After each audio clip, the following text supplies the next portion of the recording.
Chaguzi 3 mfululizo: uchaguzi wa mwaka 2019, uchaguzi wa mwaka 2020 na uchaguzi wa mwaka jana Novemba. Wagombea wetu wote waliondolewa. Mimi nilikuwa mbunge, tuliondolewa pale Tarime. CCM wamejipitisha wenyewe. Matokeo yake tumekuwa na bunge ambalo halizungumzi kuhusu matatizo ya wananchi.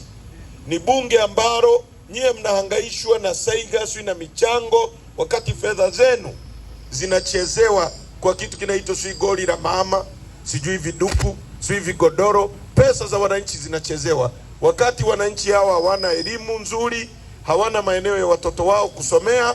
Kwa hiyo tunahitaji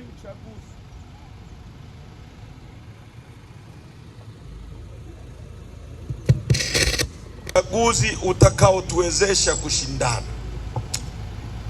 Haiwezekani leo, ndugu zangu, watu wa Iramba, mechi inachezwa Simba na Yanga, alafu refari awe Manara. Wewe mzee wa Simba utakubali hilo jambo? Inawezekana hiyo? Au watu wa Yanga hawa eti Reisman anaweza kuwa Ahmed Ali? Inawezekana hiyo? Offside zote atamezea ili mfungwe. Uongo kweli? Sasa Tume ya Taifa ya Uchaguzi ni tume ya CCM, haituruhusu sisi wengine kushindana ili wananchi muamue nani awe kiongozi wenu. Na kiongozi akichaguliwa na wananchi atawajibika kwa wananchi, atawasikiliza wananchi, atawasemea wananchi.